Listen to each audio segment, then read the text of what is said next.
നമസ്തേ, app സभी को हमारे channel पर ഹാർദിക് സ്വാഗതം. എല്ലാവർക്കും നമ്മുടെ ചാനലിലേക്ക് ഹൃദ്യമായ സ്വാഗതം. ഇന്നും നമ്മൾ ഹിന്ദിയിലെ കുറച്ച് ഇമ്പോർട്ടൻ്റ് ആയിട്ടുള്ള ക്വസ്റ്റ്യൻ ആയിട്ടാണ് വന്നിട്ടുള്ളത്. അപ്പോൾ കഴിഞ്ഞ വീഡിയോയിൽ നമ്മളൊരു ബോണസ് ക്വസ്റ്റ്യൻ ഇട്ടിട്ടുണ്ടായിരുന്നു. ക്വസ്റ്റ്യൻ എന്തായിരുന്നു? ജ്ഞാനദീപ് കിസ്കി രചന ഹെ എന്നായിരുന്നു ക്വസ്റ്റ്യൻ. അതിൻ്റെ ആൻസർ വന്നിട്ടുള്ളത് ഷേഖ് നബിയാണ് കേട്ടോ. അപ്പോൾ ജ്ഞാനദീപ് ഷേഖ് നബിയുടെ രചനയാണ്. അപ്പോൾ ഇന്നത്തെ ഫസ്റ്റ് ക്വസ്റ്റ്യൻ, जयशंकर प्रसाद जी की पहली कहानी कौन सी थी? जयशंकर प्रसाद जी की पहली कहानी कौन सी थी? कौन सी थी बताइए. Answer gram.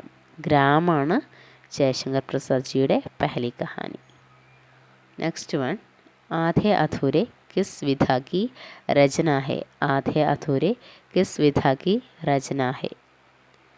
ആധേ അധൂരെ കിസ് വിധ കി രചന ഹെ എന്നാണ് ചോദ്യം. അപ്പോൾ ആധേ അധൂരെ ആരുടെ രചനയാണ്? മോഹൻ രാകേഷിൻ്റെ രചനയാണ് ആധേ അധൂരെ. അപ്പോൾ അത് ഏത് വിധിയിലുള്ളതാണ് എന്നാണ് ക്വസ്റ്റ്യൻ. ഏതാണ് വിധ? ഉപന്യാസമാണോ, കഹാനിയാണോ, നാടകമാണോ, കവിതയാണോ, എന്താണ്? ആധേ അധൂരെ എന്താണ്? നാടക് ആണ് അല്ലേ. ഉത്തർ നാടക്. നാടകമാണ് ആൻസർ വരുന്നത് കേട്ടോ. നെക്സ്റ്റ്, ജയദ്രഥവത് കിസ്കി രചന ഹെ? ജയദ്രഥവത് കിസ്കി രചന ഹെ? ജയദ്രഥവത് ആരുടെ രചനയാണ് ജയദ്രഥവത്? ഉത്തരം മൈഥിലി ശരൺ ഗുപ്ത്. മൈഥിലി ശരൺ ഗുപ്തിൻ്റെ രചനയാണ് ജയദ്രഥവത്. മൈഥിലി ശരൺ ഗുപ്ത് ആരാണ്? രാഷ്ട്രകവിയാണല്ലേ. ദ്വിതീയ രാഷ്ട്രകവി ആരാണ്? രാംധാരി സിംഗ് ദിൻകറാണ്. അപ്പം മറക്കരുത് കേട്ടോ. നെക്സ്റ്റ്, ജൂഹി കി കലി കവിത കെ കവി കോൻ ഹെ? ജൂഹി കി കലി കവിത കെ കവി കോൻ ഹെ? അപ്പോൾ ജൂഹി കി കലിയൊക്കെ വളരെ ഇമ്പോർട്ടൻ്റ് ആയിട്ടുള്ളൊരു കവിതയാണ് കേട്ടോ. നല്ല മനോഹരമായിട്ടുള്ളൊരു കവിതയാണ്. വിജന വനവല്ലരി പ്രസോത്തി തി സുഹാഗുബരി എന്ന് പറഞ്ഞ് തുടങ്ങുന്ന ജൂഹി കി കലി എന്ന കവിത എല്ലാവർക്കും അറിയാമെന്ന് വിചാരിക്കുന്നു. അപ്പോൾ അതാരുടെ രചനയാണ്? ജൂഹി കി കലി എഴുതിയത് ആരാണ്? യെസ്, ആരാണ്? നിരാല. നിരാലയാണ് ഉത്തരം. നിരാല കി കവിത ഹെ ജൂഹി കി കലി. ഛായാവാദി കവിതയാണ് കേട്ടോ. ഓക്കെ. നെക്സ്റ്റ്, കബീർ കി ഭക്തി കാ സ്വരൂപ് ക്യാ ഹെ? കബീർ കി ഭക്തി കാ സ്വരൂപ് ക്യാ ഹെ? എന്താണ്? കബീർ ഏത് ധാരയിലാണ് വരുന്നത്? എല്ലാവർക്കും അറിയാലോ. കബീർ കി ഭക്തി കാ സ്വരൂപ് ക്യാ ഹെ എന്ന് ചോദിച്ചാൽ എന്താണ് ആൻസർ? നിർഗുൺ ഭക്തി. ഏതാണ്? നിർഗുൺ ഭക്തിയാണ് ആൻസർ. നെക്സ്റ്റ്, ठेठ हिंदी का ठाठ किसकी रचना है? ठेठ हिंदी का ठाठ किसकी रचना है?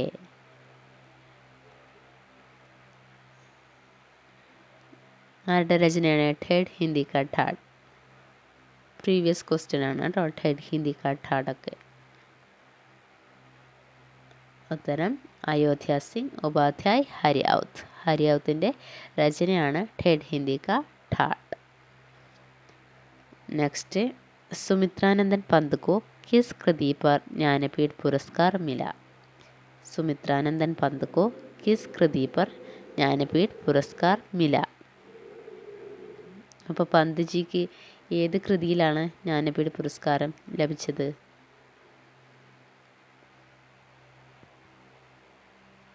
ഉത്തരം ചിദംബര. ചിദംബര എന്ന രചനക്കാണ് പന്ത് ജിക്ക് ജ്ഞാനപീഠ പുരസ്കാർ ലഭിച്ചത്. नेक्स्ट, ब्रजभाषा का विकास किस अपभ्रंश से हुआ? ब्रजभाषा का विकास किस अपभ्रंश से हुआ? उत्तर शौरसेनी. शौरसेनी अपभ्रंश से ब्रजभाषा का विकास हुआ. नेक्स्ट क्वेश्चन, प्रेमचंद के अधूरे उपन्यास का नाम क्या है? प्रेमचंद के अधूरे उपन्यास का नाम क्या है? പ്രേംചന്ദ് ജിയുടെ ഉപന്യാസങ്ങൾ വളരെ ഇമ്പോർട്ടൻ്റ് ആണ് കേട്ടോ. അപ്പോൾ അധൂര ഉപന്യാസമാണ് ചോദിച്ചിട്ടുള്ളത്. അപൂർണമായ ഉപന്യാസം ഏതാണ്? ഉത്തരം മംഗൽസൂത്ര. മംഗൽസൂത്രാണ് പ്രേംചന്ദ് ജിയുടെ അധൂര ഉപന്യാസം കേട്ടോ. നെക്സ്റ്റ്, ढाई अक्षर प्रेम का पढ़े सो पंडित होय. इन पंक्तियों के रचयिता का नाम बताइए. ढाई अक्षर प्रेम का पढ़े सो पंडित होय. इन पंक्तियों के रचयिता का नाम बताइए. അല്ലെങ്കിൽ ये पंक्तियाँ किसकी है?